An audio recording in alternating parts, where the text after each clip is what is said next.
Hello.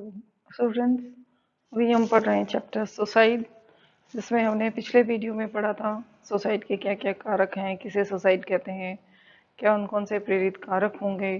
सिद्धांतिक व्याख्या में हमने दुर्खिम की समाजवादी विचारधारा पढ़ी थी, सामाजिक सांस्कृतिक विचारधारा। मनोसामाजिक मनोवैज्ञानिक विचारधारा के अंतर्गत हमने पढ़ा था कि फ्रायड का सिद्धांत, फ्रायड ने किस तरह से वर्णन किया है। विल्हेम, स्टीकल, फ्रायड, पेकेल तथा विंस्टॉक ने कौन कौन सी विचारधाराएं बताई थी। आज हम पढ़ेंगे मेनिंगर सिद्धांत। मेनिंगर सिद्धांत जो था उसमें भी फ्रायड के विचारों से ही वो प्रभावित था, उसी पर आधारित था।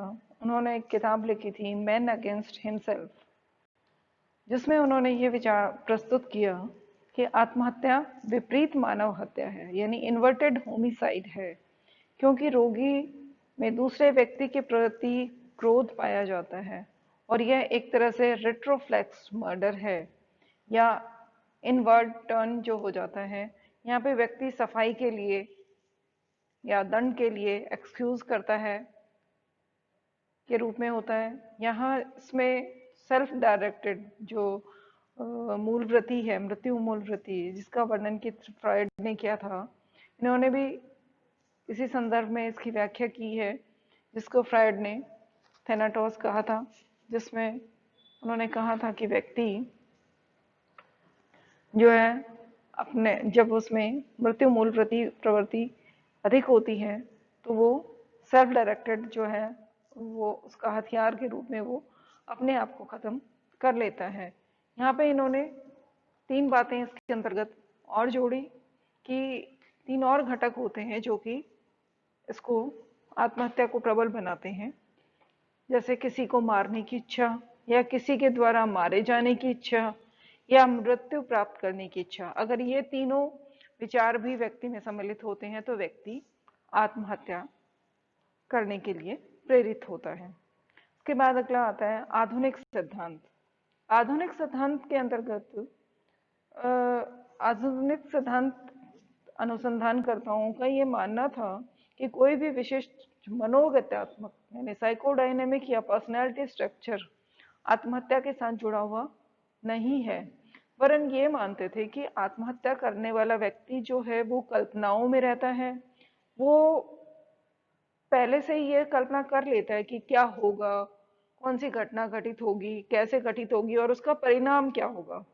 और ऐसी घटनाओं के कारण वो रिवेंज यानी बदला, पावर, कंट्रोल, पनिशमेंट की इच्छा, या प्रायश्चित करना, बलिदान कर देना, पुनः प्रतिस्थापन करना, पलायन करना, निद्रा, उदार, पुनर्जन्म, मृतक से पुनर्मिलन, नया जीवन, ये इस तरह की घटनाओं के बारे में वो सोचने लग जाता है। इसके अतिरिक्त आत्महत्या के मनोवैज्ञानिक कारणों में किसी भी अपनी प्रिय वस्तु को खो देना, किसी व्यक्ति की क्षति हो जाना, मृत्यु, या आत्मा की आसक्ति परक हो जाना, आत्मा का आसक्ति परक आघात की खुद को ही चोट पहुंचाने वाला हो जाता है। क्रोध या गिल्ट की भावना उसमें बहुत ज्यादा हावी हो जाती है। उसमें आत्महत्या के प्रति तादात्म्यकरण पाया जाता है, यानी कि वो उसको आत्मसात कर लेता है आत्महत्या को। ऐसा व्यक्ति जो है दीर्घकालीन से अवसाद का शिकार भी हो जाता है, यानी कि डिप्रेशन की संभावनाएं ऐसे व्यक्ति में बढ़ जाती हैं। और जो व्यक्ति असहनीय डिप्रेशन, आशाहीनता से जब ग्रसित हो जाता है तो वो आत्महत्या कर लेता है। इसके बाद अगली विचारधारा हमारी आती है दैहिक कारक, या इसको हम जैविक विचारधारा भी कह सकते हैं। आत्महत्या की व्याख्या के लिए जैविक कारकों के रूप में दो तरह के प्रयोगात्मक सबूत मिले हैं, जिसमें आनुवंशिकी तथा तंत्रिका रसायन, दो तरह की विचारधाराएं पनपी जिन पर शोध किए गए। आनुवंशिकी के अंतर्गत ये सबूत हमें मिले कि बहुत सारे जुड़वा बच्चों पे, जुड़वा लोगों पे अध्ययन किए गए। और इसी तरह जुएल तथा नाइलेसन ने 1970 में एक अध्ययन किया था डेनमार्क में, जिसमें उन्होंने कुछ बच्चों का रिकॉर्ड तैयार किया और उसमें उन्होंने 21 जुड़वा बच्चे यानी आइडेंटिकल ट्विंस, जो कि एक जैसे बच्चे हैं शक्ल सूरत में व्यवहार में, एक जैसे जुड़वा बच्चे लिए तथा 58 पैटर्नल ट्विंस लिए। और इन लोगों का विश्लेषण किया तो उन्होंने पाया कि जो आइडेंटिकल ट्विंस थे उनमें से 4 बच्चों ने आत्महत्याएं की, जबकि जो फैटर्नल ट्विंस थे उनमें किसी ने भी आत्महत्या नहीं की। इसी प्रकार 1990 में कैटी ने भी एक अध्ययन किया।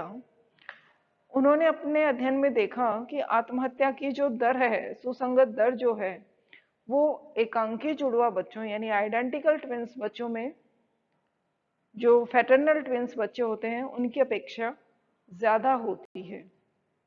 उन्होंने अपने अध्ययन में ये भी देखा कि जो बायोलॉजिकल रिलेटिव्स होते हैं जैसे बुआ, चाचा, मौसी, ये जो हमारे बायोलॉजिकल रिलेटिव्स हैं उनमें भी आत्महत्या का दर जो है वो एडॉप्टेड जो रिलेटिव्स होते हैं उनकी तुलना में ज्यादा होता है।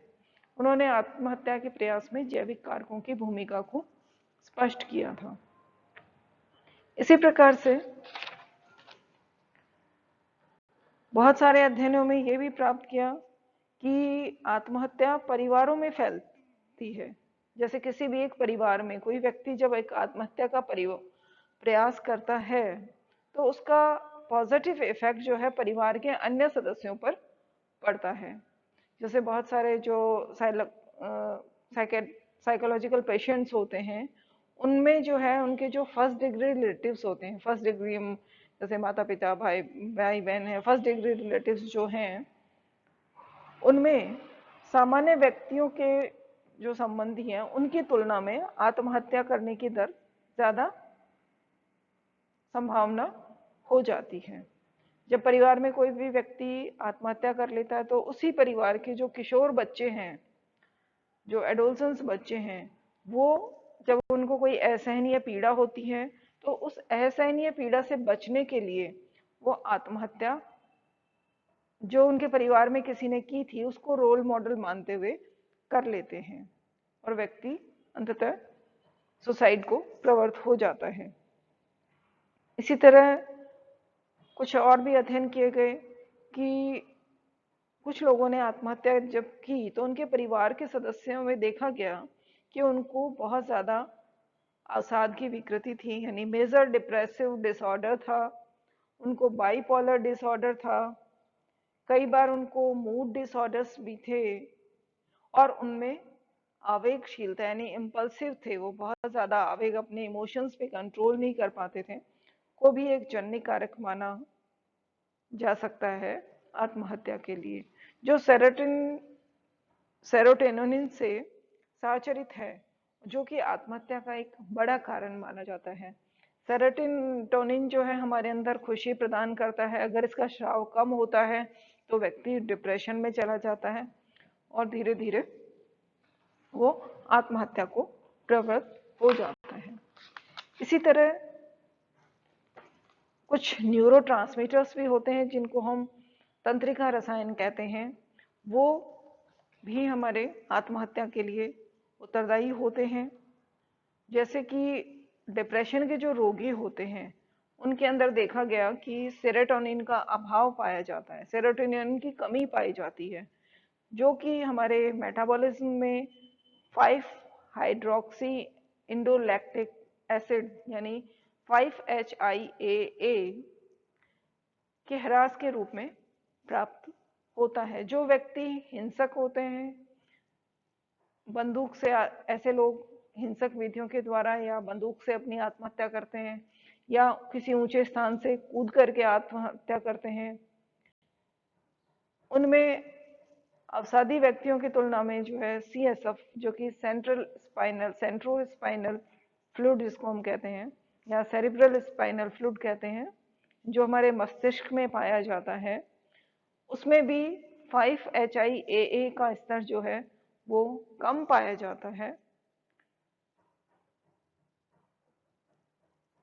अथवा ऐसे लोग जो हैं आत्महत्या के लिए हिंसक प्रवृत्तियों को कम अपनाते हैं। बहुत सारे पशुओं और मानवों पे यह अध्ययन किया गया कि जो केंद्रीय सेरोटोनिन सिस्टम है, अगर उसमें कमी है तथा आवेगों पे नियंत्रण कम है, दोनों के बीच में एक साहचर्य संबंध पाया जाता है। कुछ लोगों का यह भी मानना था कि आवेगपूर्ण व्यवहार जो है वही आत्महत्या का कारण है। उसके बाद कुछ लोगों ने यह भी अध्ययन में किया कि जो आक्रामकता के स्कोर हैं उनमें तथा CSF5-HIAA के बीच एक तरह से नकारात्मक सहसंबंध है। अगर स्तर CSF5-HIAA का स्तर ज्यादा होगा तो नकारात्मकता या आक्रामकता जो है वो कम होगी। इसी तरह हमारे मूत्रीय मुक्त कार्टिसोल जो है उसका अगर अधिक उत्पादन होता है, हमारे शरीर में उसका निर्माण ज्यादा होता है, तो प्लाज्मा कॉर्टिसोल का दमन होता है और 5 हाइड्रोक्सी ट्राइफोटोन का बहुत ज्यादा रिलीज होता है, जिसको TRH हम कहते हैं, और जो कि हमारे थायराइड हार्मोन से यानी TSH हार्मोन से जुड़ा हुआ होता है। ये सारे हमारे आत्महत्या के कारक के रूप में माने जाते हैं। इसी तरह अगर किसी भी व्यक्ति का EEG जो है, जिसको हम इलेक्ट्रोएन्सेफेलोग्राफ कहते हैं, उसका भी अगर हम अध्ययन करें तो अगर असमान EEG अगर आ रहा है तो भी व्यक्ति में आत्महत्या की संभावनाओं से नकारा नहीं जा सकता। धन्यवाद।